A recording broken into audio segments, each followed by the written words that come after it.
இந்த உச்ச குரு பெயர்ச்சி அடுத்து மகர ராசிக்கு எந்த நிலையில கொடுக்க போகுது, என்ன சாதகம் என்ன பாதகம் அப்படின்றத நம்ம தெரிஞ்சுக்க போறோம். திரு ரத்னகுமார் அவர்களிடமிருந்தே நம்ம தொடங்கலாம். மகரத்துக்கு இந்த குரு பெயர்ச்சியை பத்தி சொல்லுங்க ஐயா. மகர ராசிக்கு இந்த குரு பயிற்சி மிக சிறப்பாக இருக்கும். காரணம் என்னென்னா, குருவோட பார்வை ராசிக்கு விழுது. அப்போ 7ஆம் பார்வை உங்களுக்கு அந்த ராசிக்கு விழும்போது இவ்வளோ நாள் திருமணத்தில் இருக்கக்கூடிய தடைகள் நிவர்த்தி ஆக போகுது. அதே போல் மகரத்துக்கு 3ஆம் இடமான மீனத்துக்கும் குருவோட பலம் இருக்கிறனால முயற்சிகள் வெற்றி அடைய போகுது. அதே போல் டாக்குமெண்ட் சார்ந்த விஷயத்தில் பிரச்சனைகள் தீரப்போகுது. இன்சூரன்ஸ் சார்ந்த விஷயத்தில் பிரச்சனைகள் தீரப்போகுது. அப்போ எடுத்த காரியங்கள் இருக்கக்கூடிய தடைகள் ஃபுல்லாக நீங்கக்கூடிய ராசியாக இந்த மகர ராசி இருக்குங்கிறதுல எந்த வித மாற்று கருத்தும் இல்லை. அப்போ வெளிநாட்டில் இருந்தவங்களுக்கு திருமணம் ஆகாமல் இருந்தது, இந்த 90s கிட்ஸுக்கு கல்யாணம் ஆகலைன்னு எல்லா யூடியூப் சேனல்லையும் பேசுகிறாங்க. அப்போ அதுக்கு ஏன்னா திருமணம் நடக்குன்னா குருவோட பார்வை ரொம்ப முக்கியம். அப்போ குருவின் பார்வை பரிபூர்ணமாக மகரத்தில் விழுது. 3ஆம் இடம் தைரியம் வீரியம் கீர்த்தி புகழ் அந்தஸ்து ஸ்தானத்தை குரு பார்க்க போகிறாரு. அப்போ எடுத்த முயற்சிகள் வெற்றியடையக்கூடிய ஆண்டாகவே இந்த குரு பலம் பரிபூர்ணமாக உங்களுக்கு வேலை செய்ய போகுது. மகரம் தகரமாக இருந்தாலும் தங்கமாய் மாறும்ங்கிறதுல எந்தவித மாற்று கருத்தும் இல்லை. 7ஆம் இடத்தில் குரு இருக்கனால கர்ப்பிணி பெண்களுக்கு முடிஞ்ச வரை இவங்க உதவி செய்கிறது ரொம்ப சிறப்பான பலன்களை கொடுக்கும். அது மட்டும் இல்லாமல் வளகாப்பு நடக்கும்போது அவங்களுக்கு தேவையான லட்டு வாங்கி தானமாக கொடுக்கறது, அதே போல் லெமன் சாதம் வாங்கி தானமாக கொடுக்கறது இவங்களுக்கு சிறந்த பரிகாரமாக இருக்கும். மிக்க நன்றி ஐயா. டாக்டர் தீபா அருளாளன் அவர்களே, நீங்கள் சொல்லுங்கள், மகரத்துக்கு இந்த உச்சகுரு பயிற்சி எப்படி அமையுது? கண்டிப்பாம்மா. பொதுவாக பாருங்கள், மகர ராசி அன்பர்கள் ரொம்ப கஷ்டத்துலேருந்து இப்போ தான் மீண்டு வந்திருக்காங்க. எங்கெங்கே மீண்டு வந்தோம், இது வரைக்கும் மீண்டலைங்க, நீங்கள் தான் மீண்டு வந்துட்டோன்னு எல்லாரும் குரூப்பாக சொல்கிறீங்க. அப்படின்னீங்களான்னா உண்மையாகவே நீங்கள் மீண்டு வந்துட்டீங்க. காரணம் என்ன அப்படின்னா, 7 நாட்டு சனி போய் சனி பகவானே சகாய சனியாக வந்துட்டார். சகாய சனி நிதானமாக தான் கொடுப்பார், ஏன்னா சனி மந்தன்.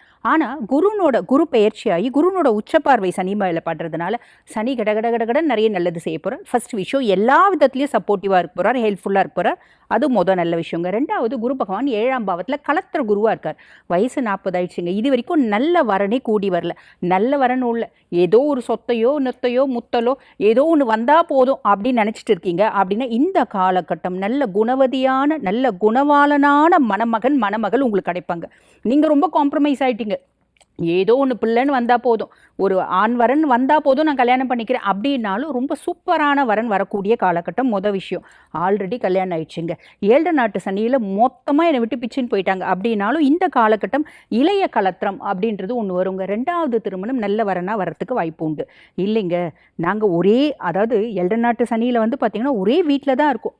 பிரிவினை அப்படின்றது மனதளவில் வந்துருச்சு, உடல் அளவுலேயும் வந்துருச்சு. ஒரே வீட்டில் குழந்தைங்களுக்காக தனித்தனியாக வாழ்ந்துட்டுருக்கோம் அப்படின்னா 4 மத்தியஸ்தர்கள் வருவாங்க. இப்போ என்னப்பா குழந்தைங்க மூஞ்சி பார்க்கக்கூடாதா, 2 பேரும் வீட்டுக்கு விடக்கூடாதா அப்படின்ற மாதிரி ஒரு விஷயத்த சொல்லி நம்மளை திருப்பி இணைச்சி வைக்கிறதுக்கான வாய்ப்பு அப்படின்றது உண்டு. 7 நாட்டு சனியும் போது தொழிலை மொத்தமாக இழுத்து மூடிட்டேங்க.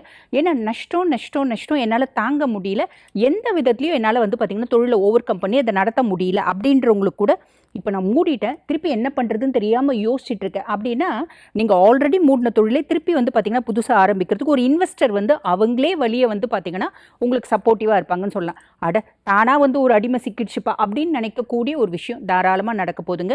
ஸோ எந்த விதத்துலையும் கவலைப்பட வேண்டாம். மகரம் ரொம்ப சிம்பிளாக ஆஸ் யூஷுவல் நீங்கள் எப்படி ஹானஸ்ட்டாக சின்சியராக டெடிக்கேட்டடாக வேலை செய்வீங்க, அந்த மாதிரி வேலை செஞ்சுட்டே இருந்தால் மட்டும் போதுமானது, நல்லது நடக்கும். அதுக்கும் மேலே உங்கள் சுயஸ்தானத்தை குரு பகவான் பார்க்குறாரு. நான் என்னை பக்குவப்படுத்திக்கினேன், நான் என்னை பதப்படுத்திக்கினேன், என்கிட்ட இருக்க மைனஸ் எல்லாம் நான் அழிச்சிட்டேன், எல்லாமே ப்ளஸ் போட்டு வரேன். தீவிரமாக முயற்சி செய்கிறேன், அது ஆல்ரெடி இருக்கும். இந்த காலகட்டம் இன்னும் தீவிரமாக முயற்சி பண்ணுறேன், சக்ஸஸ் ஆகிறேன், அதனால் தொழிலில் பெருத்த லாபத்தை சந்திக்கிறேன் அப்படிங்கிற அமைப்புமா. மிக்க நன்றி டாக்டர் பேராசிரியர் நங்கநல்லூர் பஞ்சநாதன் ஐயா அவர்களே, நீங்கள் சொல்லுங்கள், மகரத்திற்கு இந்த குரு பயிற்சி எப்படி அமையுது?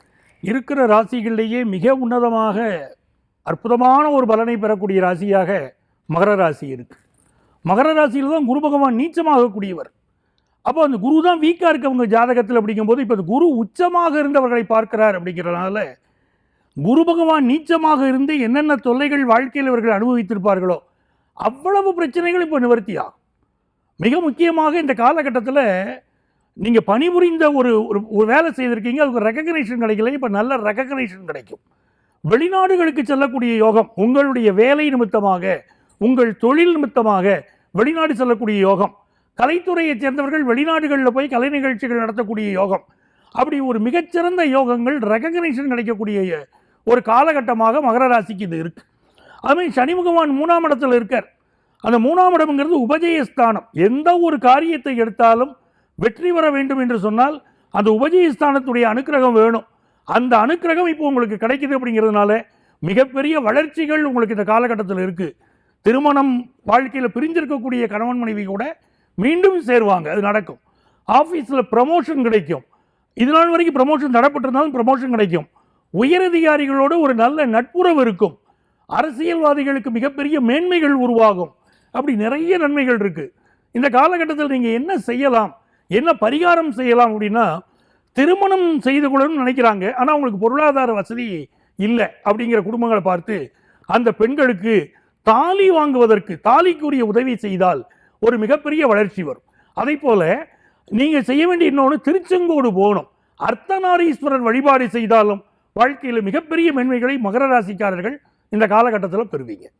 மகர ராசி அன்பர்களே, எல்லாமே பாசிட்டிவாக உங்களுக்கு சொல்லிட்டு இருக்காங்க. இருந்தாலும் மகிழ்வோடு உங்களுக்கு இன்னும் கூடுதல் நன்மைகளை சொல்வதற்காக டாக்டர் வித்யா கார்த்தி அவர்கள் காத்துட்டு இருக்காங்க. மகரத்துக்கு சொல்லுங்கம்மா. என் மனதிற்கு பிடித்த மகர ராசி நேயர்களே, எப்படி இருக்க போகுது அப்படின்னா, நான் சொல்லுவேன், என்ன ஒரு 2 மாசமாவே ஆரம்பிச்சிச்சு, அதிரடி காட்ட ஆரம்பிச்சிட்டீங்க. இனிமே அல்டிமேட்டான பலன்கள் உங்களை தேடி வரப்போகிறது. எல்லாரும் சொல்லிட்டா மகரம் சூப்பராக இருக்கும், சூப்பராக இருக்கும், சூப்பராக இருக்கும்னு. நானும் அதே தான் சொல்கிற போகிறேன். செம்மையாக வாழ போகிறீங்க. இது வரைக்கும் இப்படி ஒரு வாழ்க்கை நான் வாழலை, வாழணும்னு என்னெல்லாம் நீங்கள் ஏங்கி தவிச்சிங்களோ அந்த எல்லா விதமான வாழ்வியலும் வாழ போகிறீங்க.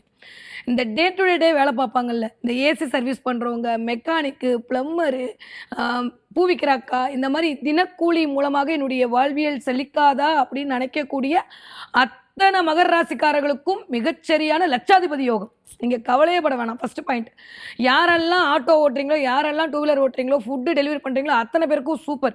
எனக்கு தெரிஞ்ச இந்த தடவை மகரத்தில் பிறந்ததை நினச்சி நீங்கள் பெருமைப்படுவீங்க. ஏண்டா பிறந்தோன்னு யோசிச்சுட்டு இருந்தீங்க. நான் மகர ராசின்னு இந்த தடவை நீங்கள் கெத்தாக சொல்கிற அளவுக்கு உங்களுக்கு எல்லா விதமான பலன்களும் வந்து சேரப்போகிறது. முதல் விஷயம் என்னென்னா, ராசிநாதனை குரு பார்க்குறாரு. அதுவே மிகச்சரியான ராஜயோகம். ராசிநாதன் போய் 3ஆம் இடத்துல உட்காந்துருக்காரு. அப்போ என்ன ஆகும்னா, இந்த தடவை அலைச்சல் மூலமாக அனுகூலம் கிடைக்கும். நிறைய ட்ராவல் பண்ணுவீங்க. 1 2 எதுக்கான ட்ராவலாக இருக்குது தெரியுமா? உங்களுடைய தன்மானத்திற்கு யாரெல்லாம் இழுக்கு கொடுத்தாங்களோ அவங்கள தம்சம் பண்ணுறதுக்கான ட்ராவலாக இருக்கும். மகர ராசிக்காரங்க நோட் பண்ணி வச்சுக்கோங்க, இந்த வருஷம் முடியறதுக்குள்ளே உங்கள் சொந்த காசில் வீடை கட்டுவீங்க, உங்கள் சொந்த காசில் கார் வாங்குவீங்க, உங்கள் சொந்த காசில் பைக் வாங்குவீங்க. இல்லையா, உங்கள் சொந்த காசில் நீங்கள் உங்களுக்குன்னு ஒரு பொருளை வாங்கி கொள்வீர்கள். ஏன்னா 3ஆம் இடம் என்று சொல்லக்கூடிய இடம் அதை தான் இண்டிகேட் பண்ணுது. ஆரம்பிக்கும் போதே கோச்சாரத்தில் செவ்வாய் ஆட்சி பலம் வாங்கி உட்காந்துருக்கார். அவர் தான் உங்கள் வீட்டில் உச்சமடையக்கூடிய பிளானட். யாரெல்லாம் வீடு கட்டணும்னு நினைக்கிறீங்களோ மகர ராசிக்காரங்க வீடு கட்டுவீங்க. அட்லீஸ்ட் எனக்கு வீடே போயிடுச்சு அப்படின்னா, நீங்கள் ஏற்கனவே ஆசைப்பட்டு ஒரு ட்ரீம் ஹவுஸ் வச்சுருப்பீங்கள்ல, அந்த ட்ரீம் ஹவுஸ் வாங்குற அளவுக்கான பண வரவு உங்களை தேடி வரும். வீட்டில் உட்காந்துருக்கேன், படிச்சிருக்கேன், நல்லா வேலை பார்க்குறேன், எனக்கு அங்கீகாரம் கிடைக்கல, என் திறமையை கொண்டாட மாட்டுறாங்கன்னு தவிச்ச 40 வயதை தாண்டிய மகர ராசி பெண்கள் நோட் பண்ணி வச்சுக்கோங்க. திடீர்னு நீங்கள் வேலைக்கு போவீங்க, போகிறதே ஹச்ஆராக தான் போவீங்க, கம்மியாகவே இருக்க மாட்டீங்க. வேலை கிடைக்கலன்னு சொல்லக்கூடிய அத்தனை மகர ராசிக்காரர்களுக்கும் வேலை கிடைக்க போகுது. எல்லாமே நல்லா இருக்க போகுது. ஒன்று நான் சொல்லிட்டு முடிக்க நினச்சிறேன். யாரெல்லாம் கேவலப்படுத்துகிறாங்களோ அவங்க ஏண்டா இவங்களை அசிங்கப்படுத்துகிறோன்னு வெட்டி தலை குனியிற அளவுக்கு விஸ்வரூப வெற்றி காட்ட போகிறீங்க மகர ராசிக்காரங்க. கண்டிப்பாக கட்டுவீங்க. சூப்பராக இருக்குது. சோடசி நமஸ்காரம் பண்ணணும். ஏன்னா 2ஆம் இடத்துல இருக்கக்கூடிய ராகு என்ன பண்ணுவார் தெரியுமா? எல்லாம் வரும்போது மகரத்தை அப்படியே கொஞ்சம் ஏற்றி விடுவார். அது உங்கள் தப்பு இல்லை, ராகு தப்பு தான். ஆனால் மற்றவங்கள்ட்ட சொன்னால் புரியாது இல்லை. அப்போ கொஞ்சம் மீனாட்சியோடைய வழிபாடு, ஏன்னா அவளுக்கு தான் மந்திரினின்னு பேர், மனசுக்குள்ளே புகுந்து எதை யாரை எங்கே வைக்கணுன்ற கிளாரிட்டி கொடுப்பா. மகர ராசிக்காரங்க சோடசி வழிபாடும் மீனாட்சி அம்மன் வழிபாடும் செய்ய செய்ய செய்ய விஸ்வரூப வெற்றி உங்களுக்கு காத்திருக்கிறது. மிக்க நன்றி. நிறைவு செய்வதற்காக மகர ராசிக்கான இந்த குரு பயிற்சி பலனை நிறைவு செய்வதற்காக திரு சுந்தரபாண்டி அவர்கள் காத்துட்டு இருக்காங்க. சொல்லுங்க. மனதால் யாரையும் கஷ்டப்படுத்தாமல் மனதுக்குள் பல வழியை வைத்து கொண்டு போராடி கொண்டிருக்கிற அன்பார்ந்த மகர ராசி என்பவர்களுக்கு 12 வருடத்துக்கு பிறகு குரு பகவான் தன்னுடைய ராசிக்கு 7ஆம் வீட்டுக்கு வருகிறார்.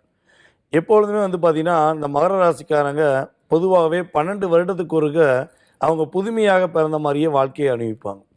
சிறு வயதிலேருந்து ஒரு 12 வயசுலேருந்து பிரச்சனையை சந்திப்பாங்க. தன் குடும்பத்துக்காக எல்லா தியாகமும் பண்ணுவாங்க. திரும்பி 24 வயசு எல்லாருமே இளமையாக சந்தோஷமாக இருக்கக்கூடிய காலகட்டங்களில் தன்னுடைய குடும்பத்துக்காக தன்னை நம்பியிருக்க உறவுகளுக்காக வேலையை மட்டுமே கவனம் செலுத்தி சந்தோஷத்தை இழந்தவர்கள் தான் மகர ராசிக்காரங்க. ஸோ இப்போ பார்த்திங்கன்னா இப்போ 12 வருடத்துக்கு பிறகு குரு வரனால நம்முடைய மகர ராசி என்பவர்களுக்கு இந்த குரு பயிற்சியானது ஒரு குதூகலமான ஒரு பயிற்சியாக இருக்க போது. 3ஆம் இடத்தையும் குரு பார்க்கார், 11ஆம் இடத்தையும் குரு பார்க்கார், ராசியும் குரு பார்க்கார். ராசியை பார்க்கறதுனால உங்களுக்கு தெளிவான மனநிலை ஏற்படும். உங்களுடைய மனசில் உள்ள எல்லா விதமான வழிகளும் உங்களை விட்டு கடந்து போகும். உங்களை குழப்பன்னு உட்காந்து உங்களை பயங்கரமாக குழப்பிக்கிட்டு நீங்கள் முன்னேறக்கூடாதுன்னு பல தடைகளை கொடுத்த அவர்கள் அனைவரும் காணாமல் போயிடுவாங்க. நீங்கள் கவலைப்பட தேவையில்ல. நீங்கள் நின்று ஜெயிக்கக்கூடிய ஒரு ஆற்றல் உண்டு. 3ஆம் இடத்தை குரு பார்க்கறனால, சனி பகவான் ஆல்ரெடி 3ஆம் இடத்துல இருக்கிறனால எவ்வளோ சங்கடங்கள் இருந்தாலும் அதை சமாளித்தவங்க நீங்கள். இனிமேல் சங்கடங்கள் இல்லாமல் வெற்றி பெறக்கூடிய வாய்ப்பு உண்டு. 11ஆம் இடத்தை பார்க்கறனால லாபங்கள் தேடி வரும். உங்களுக்கான அங்கீகாரம் கிடைக்கும். எந்த இடத்தில் மேடம் சொன்ன மாதிரி எந்த இடத்தில் நிராகரிக்கப்பட்டீங்களோ, யாருனால நீங்கள் துரத்தப்பட்டீங்களோ அவர்கள் மூலமாகவே நீங்கள் அங்கீகரிக்கப்படக்கூடிய ஒரு சூழ்நிலை குரு பகவான் கொடுப்பார். மகர ராசி வீட்டில் சுப நிகழ்ச்சி உண்டு. அது உங்களுக்கா அல்லது உங்கள் கூட பிறந்த இளைய சகோதர சகோதரிகளுக்கா, மூத்த சகோதர சகோதரிக்கான்னு உங்களுடைய சுய ஜாதகமே நிர்ணயம் பண்ணுங்கிறது உண்மை. ஸோ சுப நிகழ்ச்சிகளை வைத்து சந்தோஷமாக வாழக்கூடிய மகர ராசிக்காரங்க சங்கடங்கள் இல்லாமல் சிறப்பாக வாழக்கூடிய ஒரு குரு பயிற்சியாக உங்களுக்கு இந்த குரு பயிற்சி இருக்க போகுது. மன நிறைவான வார்த்தைகளை ஒவ்வொருத்தருமே உங்களுக்காக எடுத்து சொல்லியிருக்காங்க. மகர ராசி அன்பர்களுக்கு மனம் நிறைந்த வாழ்த்துக்கள். இனி மாற்றம் உங்கள் வாழ்க்கையில தொடர்ந்து நல்லபடியாக நிகழும் அப்படின்னு இருக்காங்க. மனம் நிறைந்த வாழ்த்துக்கள்.